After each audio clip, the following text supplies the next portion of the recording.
হুমায়ুন আহমেদ স্যারের জীবনে যতগুলো গল্পের বই লেখা হয়েছে বা যত বই লেখা হয়েছে তার মধ্যে নিঃসন্দেহে আপনার মাথায় যে বইটা আসবে সেটা হলো অপেক্ষা। এই অপেক্ষা বইটি বাংলাদেশের এখনো প্রায় ৩০ বছর পার হয়ে যাওয়ার পরও এর জনপ্রিয়তা তুঙ্গে রয়েছে। আমি রকমারিতে সার্চ দিয়েছিলাম যে হুমায়ুন আহমেদ স্যারের সবচাইতে বিক্রিত বই কোনটা রকমারিতে, সেটা দ্বিতীয় অবস্থানে রয়েছে এই অপেক্ষা বইটি।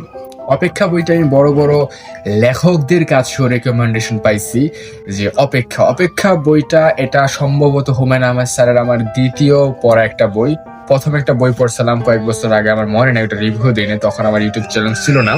তবে অপেক্ষা বইটা যখন নাম শুনছি, হুমায়ুন আহমেদ স্যারের আসলে বলতে গেলে সবকটা বই ফেমাস, সবকটা বই গল্প লেখা ভালো, বাট অপেক্ষা একটু অন্যরকম। অপেক্ষা একটা মানুষের সাথে ইমোশনাল জড়ানো, মানুষের একটু আবেগ রয়েছে।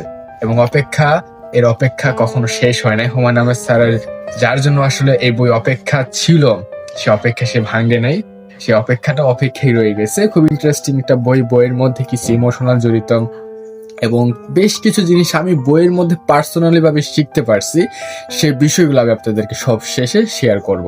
আগে বইটা কি সেটা আমি জানাবো। বইটা আফসার ব্রাদার্স প্রকাশনী থেকে 1997 সালে প্রকাশিত হয় এবং এটা 34তম সংস্করণ। আমি এটা পড়তেছি, বইটা আমি নীলক্ষেত থেকে কিনেছিলাম। বই শুরু হয়েছে, কেন্দ্রীয় চরিত্র যদি আমি একজনকে বলি সেটা হলো ইমন প্লাস ইমনের মা। একজনকে বলা খুবই দুরূহ, কারণ ইমন এবং ইমনের মা সুরাইয়া, এই দুইজন হলো কেন্দ্রীয় চরিত্র বলা যেতে পারে। আর পার্সোনালি বললে কেন্দ্রীয় চরিত্র হলো ইমন এখানে। তো সুরাইয়া, তার প্রথম সন্তান ছিল ইমন এবং ইমনের বাবার নাম ছিল হাসানুজ্জামান, হাসান নামে পরিচিত। ইমনের চাচা ছিল, নাম ছিল ফিরোজ, তার একজন। আর দাদি ছিল, দাদি হলো আকলিমা। তার একটা ভাড়া বাসায় থাকতো ঢাকার কোথাও। তাদের সংসার মোটামুটি ভালোই চলতেছিল। হঠাৎ করে তার বাবা এক রাতে উধাও হয়ে গেল, অদৃশ্য হয়ে গেল। তার চাচা পড়াশোনা করতেছিল, এবি পরীক্ষা দেওয়ার সময় হয়ে গেছে, কিন্তু তার চাচা একটু উগ্র, তার চাচা একটু অন্যরকম টাইপের। সে অন্য কিছু ভাবতো, কোনো কিছু করা তার কাছে পড়াশোনা ভালো লাগতো না। যখন ইমনের বাবা বাসা থেকে বের হয়ে গেল, তার জন্য খোঁজাখুঁজি করলো, বিভিন্ন পত্র পত্রিকায় তার সংবাদ দিল, পুলিশের কাছে গেল, অনেক টাকায় খরচ হলো। যেহেতু ইমনের বাবা হাসানুজ্জামান, তার ধারে সংসার চলতো, এখন তো তিনি নেই, তার সংসার চলার মতন কোনো টাকা পয়সা নেই। তখন ইমনের চাচা ফিরোজ যেটা করলেন, তার যে গ্রামের বাড়ি সেখানে বিশাল একটা পরিমাণ সম্পদ বিক্রি করে দিলেন এবং সেই সম্পদ সে ওই বাসা ভাড়ার খরচ, হাবিজাবি খাওয়া দাওয়া সব বিভিন্ন জিনিস সেখানে তারা আয়োজন করা শুরু করলেন।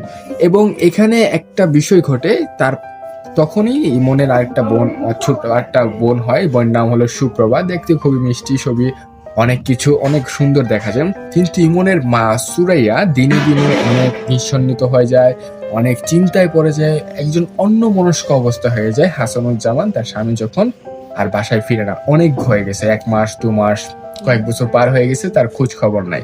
একটা সময় সুরাইয়া জিদের মাথায় ফিরোজকে বলল, অর্থাৎ ইমনের চাচাকে বলল যে আমরা এই বাসায় থাকবো না, তোমার কোনো কাজ বাজ নাই, তুমি কাজ করো না, তোমার ধানি জমি, অর্থাৎ গ্রামের যে ধানের বোনা হয়, কৃষি জমি বিক্রি করে বন্ধক রেখে সেই টাকাগুলো তোমার খাচ্ছে, আমার খুবই খারাপ লাগছে, আমি তোমাদের থেকে থাকবো না। ফিরিজ বললো, আসলে অসুবিধা কি, আমরা জমি বিক্রি করতেছি, আমি খুব শীঘ্রই ব্যবসা করবো, ব্যবসা দাঁড় করাচ্ছি, একটা কাজে আসছি। কিন্তু সেটা ভালো না, সে তার মামার বাড়ি চলে গেল, অর্থাৎ ইমনের মামার বাড়ি চলে গেল, সুরাইয়ার ভাইয়ের বাড়ি। তার ভাইয়ের নাম, অর্থাৎ ইমনের মামার নাম হলো জামিলুর রহমান। জামিলুর রহমানের বাসায় পৌঁছালো। জামিলুর রহমানের 2টা কন্যা, একটা পুত্র একটা স্ত্রী। তার পুত্র দুজন হলো শুভন আর টুকন, প্রায় উগ্র মেজাজের, মানে দুজন সবসময় থাকবে, হঠাৎ করে তার মারপিট লেগে যাবে। আর তার মেয়ে হলো মিতু। সেখানে তারা চললো। ইমন যেটা হয়েছিল, ইমন একটু ভয় পেত, ছোট টাইপের মানুষ, সে সিঁড়ি থেকে নামতে পারতো না। তার মামার বাড়ি ছাদ ছিল, ছাদে উঠতো, সে হামাগুড়ি দিয়ে হাঁটতো, যদি তার বয়সটা ছিল 8 9 10 বছরের মতন। এদিকে সুরাইয়া দিনের পর দিন একেবারে উগ্র মেজাজ চলে গেছে, তার কোনো কিছু ভালো লাগে না, তার ছেলেদের সাথে খুবই খারাপ আচরণ করছে এবং তার যে ছোট মেয়ে সুপ্রভা, তার সাথেও খারাপ আচরণ করছে। তাকে তার সহ্যই হয় না, তাকে তার দেখতে মন চায় না। ইমনকে বারবার বলছে, একে ফেলে দিয়ে আসো, একে মেরে ফেলো, একে আমি আর দেখতে মন চায় না। এই যখন হয়েছে তখন থেকে অনাট অবটন এবং সকল সমস্যার উৎপত্তি হয়েছে। এটা বললো। কিন্তু ইমন সবসময় বললো সমস্যা কি, কিন্তু ইমন কখনো ভয়ে ভয়ে কোনো কাজ করতে পারতো না। আস্তে আস্তে ইমন সুরায় বড় হয়ে গেল। মিতুর সাথে ইমনের একটা ভুল আন্ডারস্ট্যান্ডিং, ছোটবেলা যেটা হয় আর কি, তাদের সাথে কথাবার্তা কাটাকাটি হতো। এদিকে মিতুর যে দুই ভাই সুবন টুকন, তারা মাঝে মাঝে দুষ্টামি করতো, মারপিট করতো। তার বাবা ছিল রাগী প্রকৃতি, বিভিন্ন ব্যবসার সাথে জড়িত, তাই তাদের প্রতি খেয়াল রাখতে পারতো না। কিন্তু যখন কোনো অবজেকশন শুনতো বাহিরের থেকে, তাদেরকে কঠোর শাস্তি দিত। একদিন যেটা হলো, ইমন যেটা করলো, তাদেরকে বের করে আনার চেষ্টা করলো। যখন তাদেরকে বের করে দিল, তখন ইমনের মামা জামিলুর রহমান তাকে কঠিন শাস্তি দিল, হাও মাও করে কাটতো। ইমনের মামার বাড়িতে যখন ইমনরা উঠলো, তখন ইমনের চাচা ফিরোজ সাহেব তখন মাঝে মাঝে আসতো, তাদের সাথে দেখা করতো। পরে ফিরোজ সাহেব একটা সময়, তার যে মা ছিল আকলিমা, তিনি মারা যায় এবং ফিরোজ সাহেব সে বিদেশ চলে যায়। আসলে ইউরোপে কোন একটা দেশে সে চলে যায়, তাদের সাথে আর দীর্ঘদিন কোনো কথাবার্তা হয় না। এদিকে ইমন খুবই মেধাবী শিক্ষার্থী, খুব ভালো পড়াশোনা করে, ভালো রেজাল্ট, সব বিষয়ে ফার্স্ট ক্লাস রেজাল্ট আসছে, ইউনিভার্সিটি উঠতে গেছে। সুপ্রভা বড় হয়ে গেছে, মৃত্যু আস্তে আস্তে বড় হয়ে গেছে। মৃত্যু ছোট প্রতি তার 6-7 অর্থাৎ আইকিউ ভালো কাজ করে, কে কোন কাজ করে বা কে কি পড়ে আছে, কি খাচ্ছে, কি চিন্তা করতেছে, এটা সে কথা বলার মাধ্যমে ধরতে পারে। খুবই সিকিউর আইকিউর তার মধ্যে রয়েছে। কিন্তু সুবন টুকন, মিতুর যে দুই ভাই অর্থাৎ ইমনের মামতো ভাই, তারা অনলাইনে চলে গেছেন।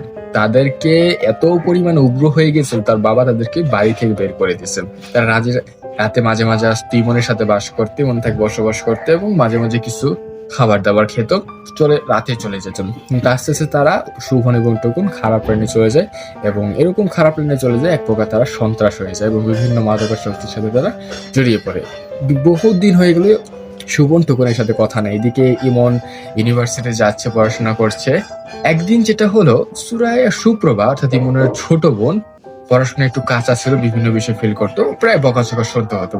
কিন্তু একটা সময় ক্লাস 7 কিংবা 8-এ ওঠার সময়, এক ক্লাস ওঠার জন্য যে মাইগ্রেশন প্রয়োজন আর কি, পাশ করার জন্য যোগ্যতা প্রয়োজন, সেটুক সুপ্রভা পায় নাই, ফেল করেছে। অঙ্কে ফেল করেছে, বাংলা এবং ইংরেজি, এরকম 3টা একটা সাবজেক্ট হবে যেটা সারা ফেল করেছে। এবং তাদের যে ম্যাডাম, হেড ম্যাডাম, তাকে আর মাইগ্রেশন দেয় নাই ওকে ক্লাস ওঠার জন্য। সে কান্নাকাটি করতেছে। তার অঙ্কের টিচার তাকে সান্ত্বনা দিচ্ছে যে আগামীতে ভালো করে পড়বে। যখন তিনি বাসায় আসলেন, সে খুবই ভয়, কারণ তার মা তাকে সবসময় বকাঝকা করে, মাঝে মাঝে মাইরও দিয়ে দেয়। যার ফলে তিনি ভয় পাইতেছে যে বলার জন্য, আসলে মাকে যদি বলি তাহলে অবশ্যই আমাকে মারবে। তিনি সত্যি সত্যি বলে দিল, সে পরীক্ষায় ফেল করছি, আমার আর উপরে ক্লাস উঠাবে না এবং তারপরে আমাকে এই ক্লাস থাকতে হবে। সুরাইয়া জিদ্দে বললো, যা তুই সাদে যা, সাথে যে লাভ দে, তোর চেহারা দেখতে পাচ্ছে না। ঠিক এই কাজটাই সুপ্রভা সাদে গেল। সাদে গিয়ে দেখলো মিতু দাঁড়িয়ে রয়েছে। মিতু তাকে বললো, কি হয়েছে, কথা বলছিস না কেন? মিতু তার সামনে যেতে যেতে সুরাইয়া সাদের একেবারে কিনারায় চলে গেল। তখন যেটা হলো, মিতুর সামনে যাওয়ার ফলে যখন পিছে তাকালো, তখন আবার বৃষ্টির শিল পড়তেছিল, শিল টোকাচ্ছিল মিতু। তো মিতু যখন পিছে তাকিয়ে আবার সামনে তাকালো, দেখে ছাদের মধ্যে কেউ নেই, অর্থাৎ সুপ্রভা সেখান থেকে লাফ দিয়েছে। ছাদটা একতলা, আবার বাচ্চা মেয়ে, সেখানে পড়ে তার অনেক রক্তক্ষরণ হয়েছে, হাসপাতালে নিয়ে গেছে রাতে, ভয়াবহ অবস্থা। ডাক্তার বলছে ডেঞ্জারাস অবস্থা, যে কোনো সময় যে কোনো কিছু হয়ে যেতে পারে, তারা কিছু বলতে পারতেছে না এরকম ভাবে। তারপরে কি হলো যে একদিন সে খুবই মৃত্যুর সাথে পাঞ্জা লড়লো, তোমার সাথে কথা বলে সে হঠাৎ মারা গেল। লেখক এখানে একটা জিনিস কথা বলছে, আমি জানি না নোট করা কিনা, যে মৃত্যু আসলে আমার কাছে যেটা ব্যক্তিগতভাবে মনে হয়েছে, যে মৃত্যুর ক্যারেক্টারটা আসলে অসাধারণ ছিল। মৃত্যুর ক্যারেক্টারটা মাঝখানে শেষ হয়ে গেছে এবং অসাধারণ একটা ক্যারেক্টার ছিল মৃত্যুর। তারপরে লেখক বলছে যে মৃত্যু, তুমি তো মারা গেছে, তোমার সাথে আর কথা হবে না, তুমি এখানেই শেষ। তবে যেটা হয়, একটা মানুষের যখন আপনার গভীর সম্পর্কে থাকে, যে কোনো কিছু হতে পারে, সে মারা যাওয়ার পর আপনার কিছু মনে হয় সে আপনার পাশে আছে, আপনি তাকে দেখতেছেন, এরকম একটা সেন্স হয়। মৃত্যুর মামা তাকে সবচেয়ে বেশি ভালোবাসতো তার মার পরে, এবং মৃত্যুর মামা তাকে বুঝতে দিত না কিন্তু ভালোবাসতো। মৃত্যুর মামা সবসময় সুপ্রভাকে ক্যান কিনে দিত তার অফিসে গেলে, এবং সেই এই চিন্তা ভাবনাতে তার কাছে সবসময় মনে হইতেছিল যে মৃত্যু হয়তো আমার পাশে, সুপ্রভা হয়তো আমার পাশে রয়েছে। জামিলুর রহমান সাহেব অনেক মন খারাপ, মৃত্যু মারা গেছে, মৃত্যু পড়ে গেছে, এরকম। মৃত্যুর মায়ের অনেক মন খারাপ, বাট সে এখন পর্যন্ত স্বাভাবিক অবস্থা আসতে পারে নাই, সে এখনো অনেক বিপর্যয় একটা পরিবেশের মধ্যে আছে। যাই হোক, দিন এদিকে কাটতে গেল। হঠাৎ এদিকে কয়েকটা চিঠি আসা পড়লো ফিরোজ, অর্থাৎ ইমনের চাচার কিছু চিঠি আসলো ফিরোজ সাহেবের, এবং সে কিছু চিঠি লেখলো যে ফিরোজ সাহেব সেই দেশে গেছিল, সেই দেশে সে কিছু অপকর্মের কারণে তাকে ধরে নিয়ে গেছে এবং সে আবার ফিরে আসছে, এখন কিছু কাজের সন্ধান করতেছে। ইমনও এখন আর পড়াশোনা থেকে ভালো লাগতেছে না। ইমন আবার একটা মেয়েকে প্রাইভেট পড়াতো, যার নাম ছিল মনে নেই এই মুহূর্তে আমার। তো সে প্রাইভেট পড়াতো, কিন্তু সে একটা সময় ভাবলো তার পড়াশোনার কোনো ভালো লাগে না, এখন সে মাইগ্রেশন করবে, অর্থাৎ সে আর ড্রপ আউট হয়ে যাবে, অনার্স পরীক্ষা দিতেছে না। কিন্তু মিতু এখানে আবার খুবই চিন্তিত যে মিতু অনার্স পরীক্ষা দিতেছে না। এখানে একটা জিনিস ঘটতেছিল যে অনেকদিন থাকার পরে মিতুর মা অর্থাৎ জামিলুর রহমানের স্ত্রী বকাঝকা শুরু করে দিয়েছে যে সুরাইয়া এখানে বসে বসে রয়েছে, তার ছেলে মেয়ে সবাই বসে বসে রয়েছে, খাচ্ছে, কোনো কিছু করতেছে না। তো সুরাইয়া রাগ করে বাসা থেকে বের হয়েছে, ইমনকে বলে আমরা চলে যাবো। ইমন বলে কোথায় যাবো? ইমন সে বাসা থেকে বের হয় না, সে রাতের বেলা বৃষ্টির মধ্যে বেজে বেজে হাঁটতে থাকে, কিন্তু কোনো বাসা খুঁজে পায় না। পরে রাতে ফিরে আসে। কিছুদিন পরে সে পত্রিকায় কিছু বাসার সন্ধান পায়, একটা বাসায় গিয়ে সে উঠে এবং অনেকদিন সেখানে হয়ে যায়। এদিকে ইমন তো অনেক বড় হয়ে গেছে।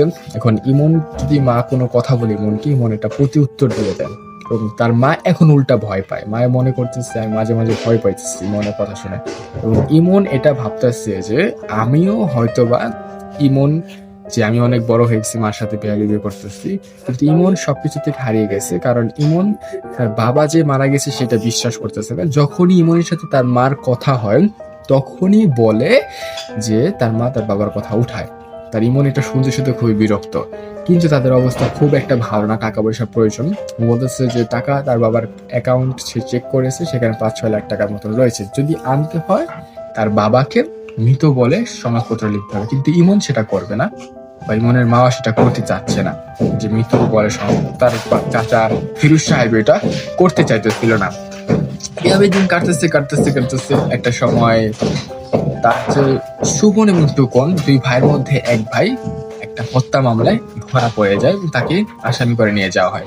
তার বাবাকে পুলিশ জানায়, জামিলুর রহমান 1 থেকে 2 দিন তাকে রিমাইন্ড দেওয়া হয়, টাকা দেওয়ার পরে সেটা বন্ধ হয়ে যায় এবং প্রায় 1-2 বছরের জেলে থেকে বেকসুর খালাস পায়, কারণ কোনো প্রকার সাক্ষ্য ছিল না, কোনো প্রকার এভিডেন্স ছিল না সেই জন্য। এবং ইমন তার পড়াশোনা ছেড়ে দিছে এবং প্রায় ছেড়ে দিছে। তার ভাইয়ের সাথে প্রায় দেখা করতো, সে হসপিটালে গেলে কারাগারে গিয়ে, এবং তার সাথে কথাবার্তা হতো। তার মা সুরাইয়া তাকে বললো ইমন তুই কি পড়াশোনা ছেড়ে দিয়েছিস? তখন তার ইমন বললো হ্যাঁ আমি ছেড়ে দিয়েছি। তখন সুরাইয়া বললো অবাক হয়ে কিনতে কিনতে বললো তুই কেন পড়াশোনা ছেড়ে দিয়েছিস? বললো আমার আর পড়াশোনা ভালো লাগে না, তখন আমি পড়াশোনা করবো না। এবং মিতু অনেকদিন ধরে ইমনকে পছন্দ করতো এবং ইমনের সাথে একদিন বিয়ে হয়ে যায়। এবং সুরাইয়া ভাবতো ইমনের যেদিন বিয়ে হবে তার বাবা সেদিন আসবে, যেদিন ইমনের সাথে সুরাইয়া বিয়ে হবে সেদিন তার বাবা আসবে, তার এটা বিশ্বাস ছিল সুরাইয়ার। কিন্তু তার বাবার জন্য তার অপেক্ষা বিয়ের দিন, বিয়ের বাসর রাত, এবং সেদিন তার আসলো। এবং তার বাবা সুরাইয়া সবসময় একটা কলিং বেলের আওয়াজ শুনতে পারতো, বা যখনই সে দরজা খুলতে দেখতো কেউই নাই। কিন্তু সেদিন সে কিছু কলিং বেলের শব্দ শুনতে পাচ্ছে। সুরাইয়া ঘুম থেকে উঠতে পারতেছে না, তার মাথা অনেক প্রচন্ড চাপ, অনেক কিছু, ইমনকে ডাকতেছে কেউই নেই। কিন্তু সে যখন যাবে এই শক্তির তার মধ্যে নেই, সে ডাকতেছে কে কে কে। লেখকও তখনও বলতেছে, ডোরবেল যখন বাজাচ্ছে কে এসেছে কে, মানে এখানে লাস্টে লেখক ইন্টারেস্টিং ভাবে এখানে সমাপ্ত করেছেন যে কে এসেছে কে, মানে কে যে এসেছে এখানে তা প্রকাশ করে নাই। তার মানে কি এখানে একটা অপেক্ষা রয়ে গিয়েছে। অর্থাৎ হুমায়ুন আহমেদ স্যারের যে অপেক্ষা বিষয়টা, আসলে আমাদের মধ্যে এই অপেক্ষাটাই বিদ্যমান রয়েছে। আমরাও বই পড়ে আসলে আমরাও সেই হাসানুজ্জামান অর্থাৎ সুরাইয়ার স্ত্রী অথবা ইমনের বা সুপ্রভার বাবা এখনো আসেনি, তাদের জন্য এখনো অপেক্ষা রয়েছে। তো ওভারঅল যে বিষয়টা ছিল, অপেক্ষা বইটা আসলে অসাধারণ একটা বই। এই বইটা নিঃসন্দেহে বলা যায় একটা আবেগ জড়িত বই। এই বইটা থেকে আমি যেটা শিখছি যে একটা অভাব অনটন থাকলে একটা মানুষের চিন্তা ভাবনা কি পর্যায়ে চলে যেতে পারেন, এই বইটা সেটা তুলে ধরছে। এবং বাবার বা পিতামাতার যদি পরিবার ছেলেমেয়েদের প্রতি ভালো একটা আকর্ষণ না থাকে, কথাবার্তা না হয়, সবসময় কাজকর্ম যদি ব্যস্ত থাকে, তখন ছেলে মেয়েদের অবস্থা কিরকম হয় তার শুভন এবং টুকন কিংবা মৃত্যুর মতন ছেলে মেয়েদের চরিত্রগুলো দেখলে আসলে খুব বোঝা যায়। তো হুমায়ুন আহমেদ স্যারের রেকমেন্ডেশন থাকলো আপনার এই বইটা পড়ার জন্য, যেটা আপনাকে অনেক সহযোগিতা করবে একটা গল্পের আইডিয়া দিতে, বাস্তবিক একটা চরিত্র নিতে আসবে। দেখা হচ্ছে পরবর্তী ভিডিওতে, ভালো থাকবেন সকলে, আসসালামু আলাইকুম।